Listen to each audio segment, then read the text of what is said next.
Abdullah ibnu Abbas mengatakan, kami tidak tahu itu 40 hari, 40 bulan, atau 40 tahun, atau bagaimana. Hanya Rasulullah mengatakan selama 40 Allah biarkan alam semesta ini sepi, sunyi, tidak ada apa-apa. Bumi sudah hilang, langit sudah hilang, bintang-bintang, galaksi, apapun yang ada sudah lenyap seluruhnya. Hanyalah Al-Wahidul Ahad yang tetap, yang wujud. Kullu man 'alaiha fan. Seluruh yang ada di alam semesta menjadi fana, hilang. Wa yabqa wajhu rabbika dzil jalali wal ikram. Tinggal satu saja, dialah sang pencipta alam semesta. Kemudian dengan kun fayakun Allah ciptakan kembali semuanya, tetapi sudah berbeda. Yauma tubaddalul ardu ghairal ardi was samawat.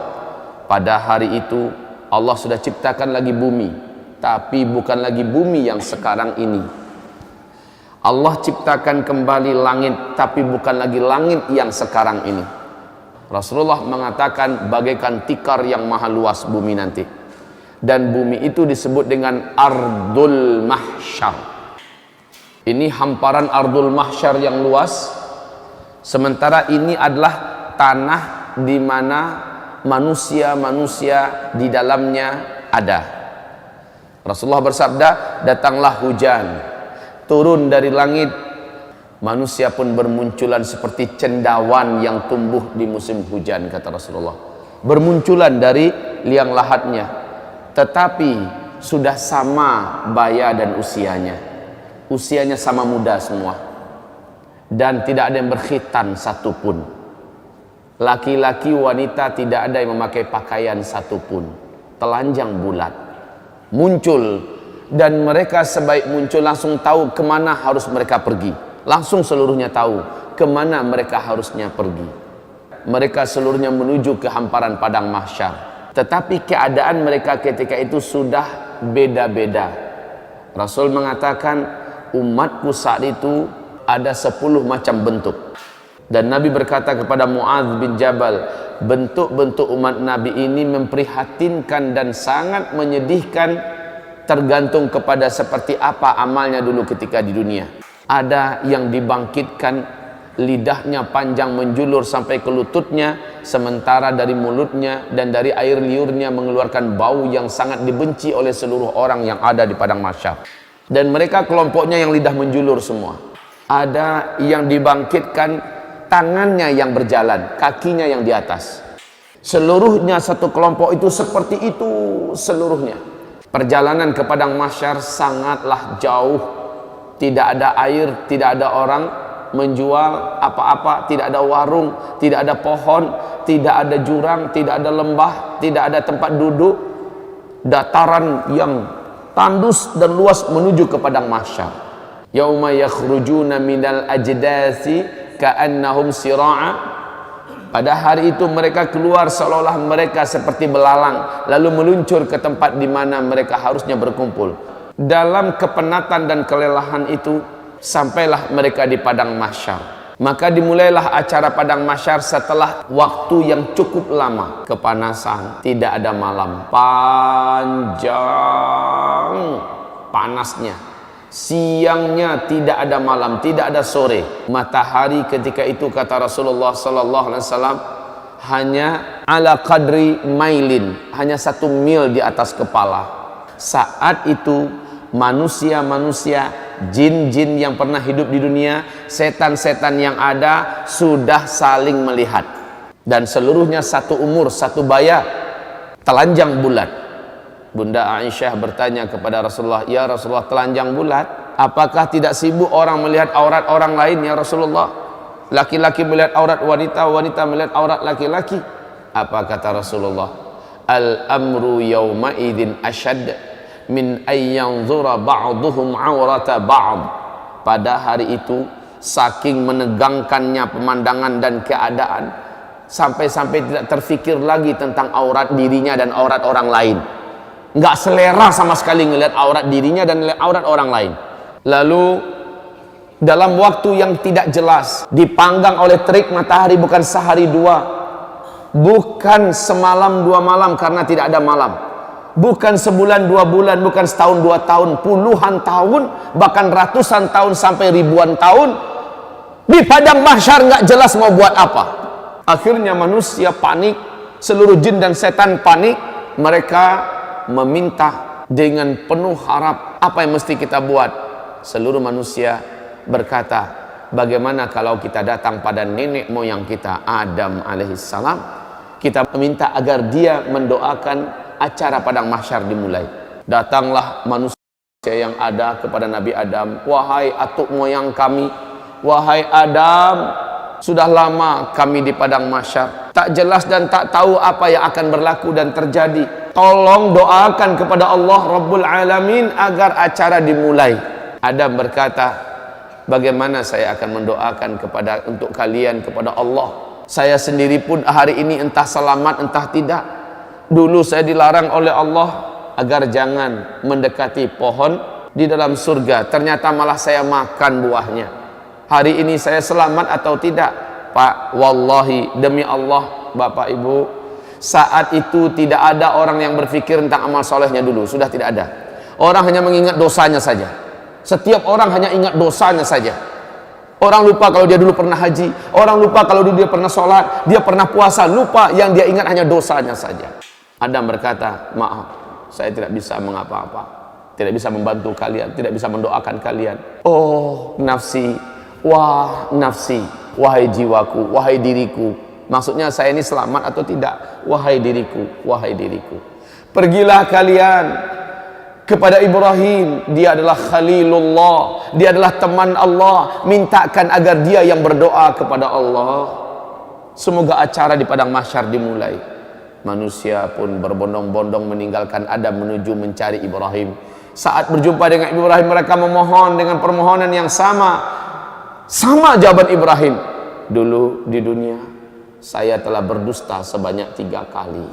Hari ini saya tak tahu lidah yang telah berdusta ini ketika berdoa Allah dengarkan atau tidak. Jangan-jangan saya pun tidak selamat. Minta maaf, saya tidak bisa membantu kalian apa-apa. Saya tidak bisa. Dia berdusta 3 kali. Pada Rasulullah mengatakan dusta Ibrahim waktu di dunia dulu hak, dusta yang benar. Tetapi Ibrahim menyulitkan, menganggap itu sulit buat dirinya nanti pada hari kiamat. Bagaimana dengan kita yang betul-betul berdusta di atas kebatilan? Sementara Ibrahim berdusta di atas kebenaran, dia rusuh dan gelisah tentang dirinya. Pergilah kalian kepada Musa, dia adalah kalimullah, minta kepadanya. Dialah teman bicara Allah dulu di dunia, agar dia yang berdoa kepada Allah, acara ini segera dimulai. Ketika manusia mulai meninggalkan Ibrahim, kata Rasulullah, Ibrahim berkata, wah nafsi, oh diriku, oh diriku. Manusia sampai berjumpa akhirnya dengan Musa setelah pencarian yang lama. Setelah berjumpa, wahai Musa, bla bla bla bla bla. Musa berkata, aku dulu di dunia membunuh orang, hari ini aku selamat atau tidak? Minta maaf, saya tidak bisa membantu kalian, berdoa kepada Allah untuk kalian. Hari ini saya entah selamat entah tidak. Pergilah kalian kepada Isa, dia adalah Ruhullah, orang yang tidak pernah buat salah, orang yang tidak pernah buat dosa. Isa, pergilah kalian kepadanya. Maka manusia pun mencari di mana Isa. Seluruh manusia menyebar mencari di mana Isa. Saat Isa ditemukan, mereka langsung memohon. Lagi-lagi jawaban Isa adalah minta maaf. Bukan wewenang saya pada hari ini untuk menolong kalian agar acara padang mahsyar dimulai. Lalu kaum muslimin, pergilah kalian kepada Habibullah, kekasih Allah, Sayyidul Anbiya wal Mursalin, Muhammad sallallahu alaihi wasallam. Minta kepadanya agar dia berdoa kepada Allah supaya acara dimulai. Manusia pun datang berbondong-bondong ketemu dengan Nabi Muhammad. Mereka memohon. Apa kata Nabi Muhammad? Saya orangnya pada hari ini diberi wewenang untuk menolong kalian. Maka kata Rasulullah, saya pun sujud dengan sujud yang lama, sujud yang dalam dan panjang. Akhirnya Allah berkata, hai Muhammad, angkatlah kepalamu, utarakan apa yang engkau mau, permintaanmu pasti dikabulkan. Nabi Muhammad pun mengangkat kepala dan berdoa, "Ya Allah, telah lama kami di padang mahsyar. Sesungguhnya hamba-hambamu ini sudah patut dan pantas untuk mulai diurus. Ya Rabb, mulailah acara padang mahsyar." Allah pun mengabulkan berkat doa Nabi Muhammad. Acara padang mahsyar dimulai. Bagaimana tandanya? Awan datang, lalu awan itu bersibak. Malaikat turun bersaf-saf dari langit. Waja'al malaku wal malaku, dan para malaikat datang saffa, dalam keadaan bersaf-saf. Seluruh malaikat diam, mulut mereka terkunci, sementara mereka bagaikan raksasa-raksasa yang sangat perkasa di hadapan jin dan manusia yang ada di hamparan padang mahsyar. Malaikat berbaris-baris bala tentara Allah yang perkasa-perkasa, diam seperti ketakutan, pucat tegang. Malaikat saja tegang, Pak. Ketika acara dimulai, la haula wala quwata illa billah, seluruh manusia mulai tertunduk ketakutan, khususnya orang kafir. Ternyata apa yang dijanjikan Allah dulu ternyata benar. Akhirat ada, ternyata benar, padang mahsyar ada, dan ini acara akan dimulai. Kaum muslimin yang kami muliakan, Rasulullah bersabda, akhirnya yang akan masuk neraka sudah diputuskan siapa-siapa orangnya. Mereka pun digiring dengan paksa oleh para malaikat-malaikat yang perkasa. Beberapa di antara mereka mencoba melarikan diri. Di mata malaikat yang mencoba melarikan itu ibarat kutu-kutu kecil. Kemana mau lari, disentil kembali. Ada yang diambil, ditendang. Kaum muslimin yang kami muliakan, akhirnya mereka diseret, lalu dibawa dan dilemparkan ke dalam neraka. Sementara orang-orang beriman dan orang munafik mengalami hisab. Setelah proses hisab, dinampakkan amalan mereka, ditanya. Setelah itu mereka ditimbang amalannya. Setelah itu mereka digiring untuk menuju ke suatu daerah yang maha gelap. Daerah tersebut diawali oleh pintu yang maha besar, bab. Di dalam surah Al-Hadid Allah ceritakan pintu itu di bagian luarnya terang, di bagian dalamnya gelap. Manusia disuruh masuk. Ketika mereka masuk, gelap gulita. Khusus orang yang beriman langsung bercahaya tubuhnya. Ada yang cahaya satu orang sebesar gunung besar cahayanya. Ada yang satu orang hanya sebesar bukit cahayanya. Ada yang satu orang sebesar onta cahayanya. Ada yang satu orang, kata Rasulullah, hanya sebesar tangan ini cahayanya. Ada yang satu orang hanya sebesar jari telunjuk saja cahayanya. Ada yang satu orang sebesar ruas kukunya saja cahayanya. Di kegelapan itu dia mengandalkan cahaya yang dia punya. Orang munafik tidak ada bercahaya sedikit pun dalam kegelapan. Orang yang bercahaya dapat berjalan dengan cepat menuju ke titian, menuju ke sirat yang membentang antara padang mahsyar dengan ujung daripada ngangaan neraka jahanam yang menuju ke pintu surga sana. Mereka meniti. Kata Rasulullah, luasnya ngangaan neraka jahanam itu, ngangaan tahu sih? Lubang. Luasnya, kata Rasulullah, seandainya seluruh galaksi yang ada, seluruh apa yang ada di alam semesta dimasukkan ke dalam muat. Saking besarnya, Pak. Bayangkan jauhnya titian yang harus ditempuh. Sementara di bawahnya, kalau ada yang terjatuh, kata Rasulullah, 70 tahun lamanya melayang di apa? Baru nyampe di dasar. Kaum muslimin yang kami muliakan, hamparan yang ada tergantung pada amal orang. Ada yang hamparannya besar dan luas, dia bisa melaju dengan kecepatan tinggi. Rasulullah bersabda, orang-orang bergelantungan kebanyakan. Nampak di pandangan, satu orang itu punya satu titian, bukan satu titian untuk bersama. Satu orang punya satu titian. Titian itu tergantung pada amalnya. Ada yang titiannya menjadi kecil dan setajam mata pedang. Itu yang harus ditempuhnya. Sementara orang yang macam ini adalah dosanya banyak dulu di dunia dan dia seorang yang beriman kepada Allah. Dosanya banyak, amalnya sedikit. Sementara kata Rasulullah, di atas titian itu dari bawah menyambar semacam kail dari api, menyambar. Menyambar-nyambar. Sementara dari atas menyambar lagi yang lain. Betul-betul dalam keadaan diuji. Dan kaum muslimin, panasnya hawa dan asap neraka jahanam itu gelap, Pak. Gelap. Kata Rasulullah, sepanas-panas api yang Allah ciptakan adalah api neraka. Api yang paling panas itu berwarna hitam gelap. Wa im minhum illa wariduha. Tidak ada satupun dari orang-orang yang hidup di bumi ini yang beriman kepada Allah illa melainkan pasti akan sampai ke neraka dan melewatinya. Para sahabat berkata, ya Rasulullah, berarti kami akan masuk neraka. Kata Rasul, bukan, tapi kamu akan melewati neraka itu di atasnya. Panasnya tetap Pak terasa bagai dipanggang. Sehingga kata Rasulullah, orang nyampe seberang sana, yang selamat nyampe seberang, agak seperti hangus. Ya Allah, siapakah yang paling beruntung? Yang paling cepat melaju di atasnya.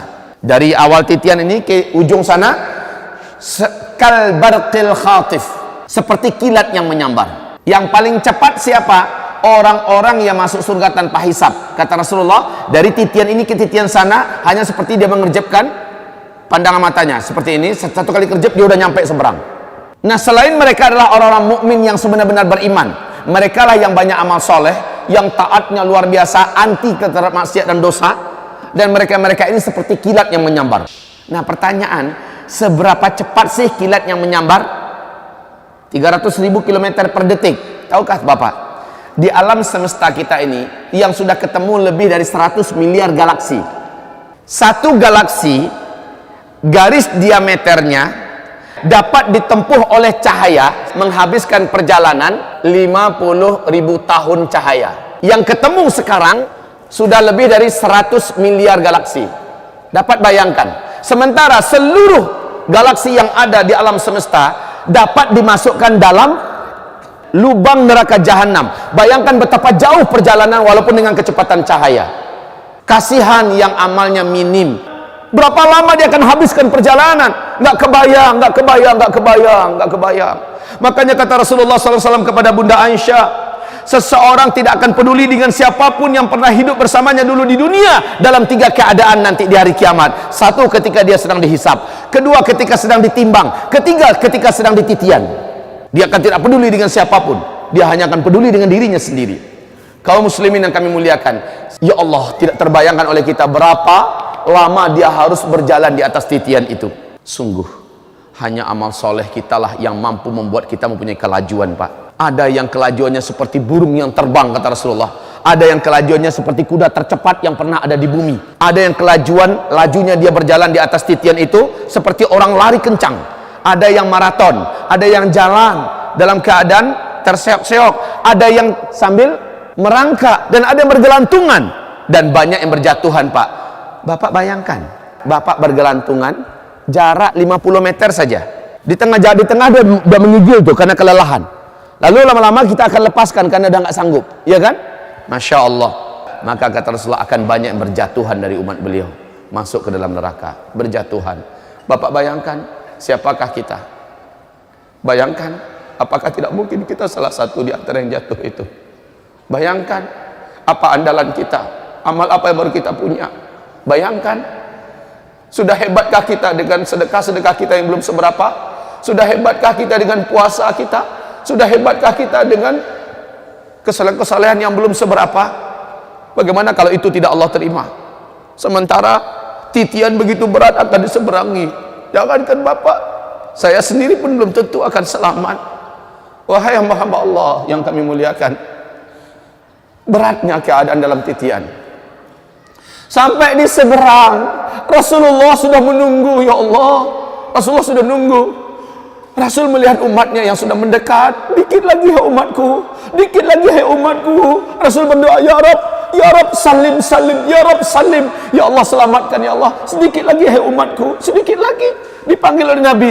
Ada yang mampu sampai ke seberang, ada yang udah dekat, tinggal beberapa meter, tergelincir jatuh. Ya Rabbana, yang nyampe ke seberang seperti hangus, hitam-hitam seluruh tubuh dan wajah mereka. Panasnya titian harus mereka jalani, Pak. Ibu, bayangkan kehidupan yang sebentar ini, yang paling-paling hanya 60 tahun, yang paling hanya 70 tahun. Kita gadaikan kehidupan abadi yang penuh dengan tantangan dan beratnya ujian serta musibah besar di dalam neraka. Hanya gara-gara fulus, hanya gara-gara syahwat, hanya gara-gara benda yang ada di selangkangan paha kita. Bayangkan itu kaum muslimin. Bagaimana kita? Bahkan para nabi pun tidak yakin mereka akan selamat.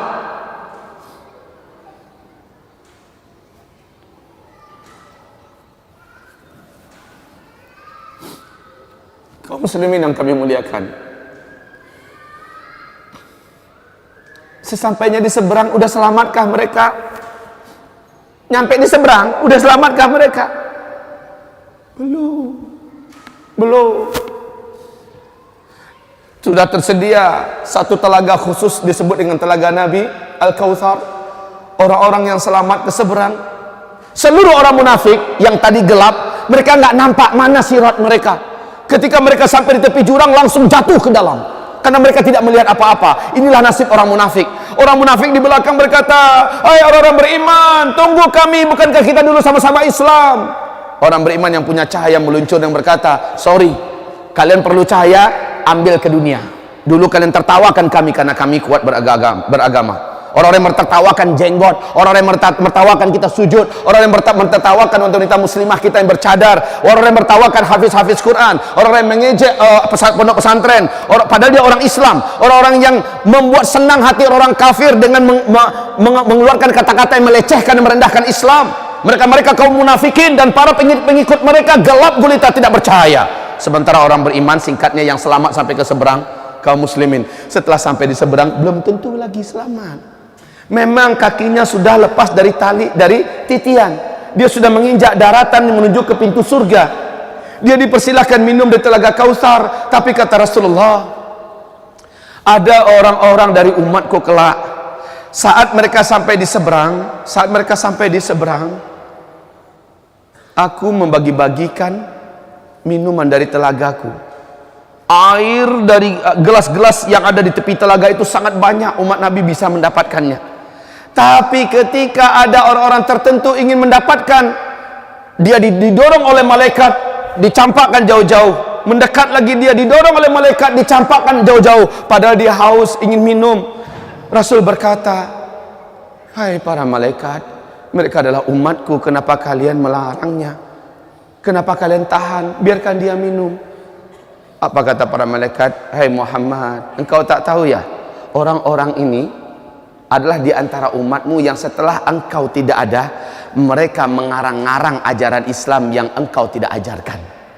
Mereka tidak berhak meminum dari air telaga engkau. Rasakan saja hausnya." Sementara yang dapat minum langsung hilang hausnya seumur-umur, dan dia bisa menyiramkan ke kepala, maka menjadi segar dan bersih, hidup muda, menjadi belialah kembali fisiknya, menjadi indah, bersiap-siap menuju surga. Masih di seberang, belum lagi ke pintu surga. Apa kata Rasulullah? "Tahukah kalian siapakah yang bangkrut dari umatku? Yang bangkrut dari umatku adalah orang yang di dunia dia sholat, dia puasa, dia zakat, dia sedekah, dia punya amal soleh ini, amal soleh itu, tetapi di dunia dia banyak menzalimi orang, dia banyak melakukan kecurangan, dia banyak tipu orang, dia banyak fitnah orang, dia pukul orang, mentang-mentang dia kuat, mentang-mentang dia bos, dia tindas orang, mentang-mentang dia mentang-mentang." Nah, orang-orang ini kata Rasulullah, ketika mereka sampai di seberang, di titian seberang, orang-orang berdatangan di hadapan Allah menuntut keadilan. "Ya Rabb, dulu hamba di dunia adalah anak buah si Anu. Dia pukul saya dulu ya Allah, mentang-mentang saya tidak bisa melawan, dan saya tidak salah. Saya hari ini minta ya Allah." Itu bukan di padang mahsyar ya, tetapi di setelah penyeberangan. Maka kata Rasulullah, saat itu Allah ambilkan pahala si fulan ini, diberikan kepada orang yang dulu dizaliminya di dunia. Ditimbang berapa kezaliman dia dan berapa pahala yang pantas sebagai penggantinya, diambil, diberikan pada si fulan. Si fulan ini pergi, dapat dia tiket surga yang lebih tinggi. Dengan amal kita tambah naik ke dia. Datang lagi yang lain, "Ya Rabb, dulu dia memfitnah saya, gara-gara dia saya istri saya minta cerai, gara-gara dia saya ditangkap oleh pemerintah, gara-gara dia saya diusir dari kampung, gara-gara dia saya akhirnya begini. Ya Rabb, hari ini saya minta keadilan kepada engkau." Maka ditimbang seberapa banyak kezalimannya, lalu diambilkan pahalanya, diberikan pada orang itu. Orang itu pun makin berat timbangannya, makin tinggi derajat yang akan dia terima di surga. Sementara orang ini makin sedikit amal yang dia punya. Datang lagi yang lain, "Ya Rabb, dulu saya dipukulnya, dulu saya dibunuhnya, dulu saya yang datang ini diambil oleh Allah, diberikan kepadanya pahalanya. Fa infaniyat hasanatuh, ketika habis seluruh amalan-amalannya, sementara yang datang masih saja ada. Bagaimana Allah ambil dosa orang yang dizalimi ini, Allah ambil, ditambahkan ke atas dosa dia, pahalanya dah habis, dosanya ditambah. Datang lagi yang lain, pahalanya, dosanya diambil dipindahkan ke dia, dosa orang ini diambil dipindahkan ke dia. Lalu kata Rasulullah, faturihu finnar, orang-orang ini akhirnya diambil dan dimasukkan kembali ke dalam lubang neraka itu dan dilemparkan ke neraka. Padahal udah capek-capek sampai ke seberang, dilemparkan kembali. Pak, awas, jangan main-main kita hidup di dunia ini, jangan zalim, sembarang menzalimi orang. Ada penyelesaiannya nanti pada hari kiamat, Pak. Ada penyelesaiannya nanti pada hari kiamat.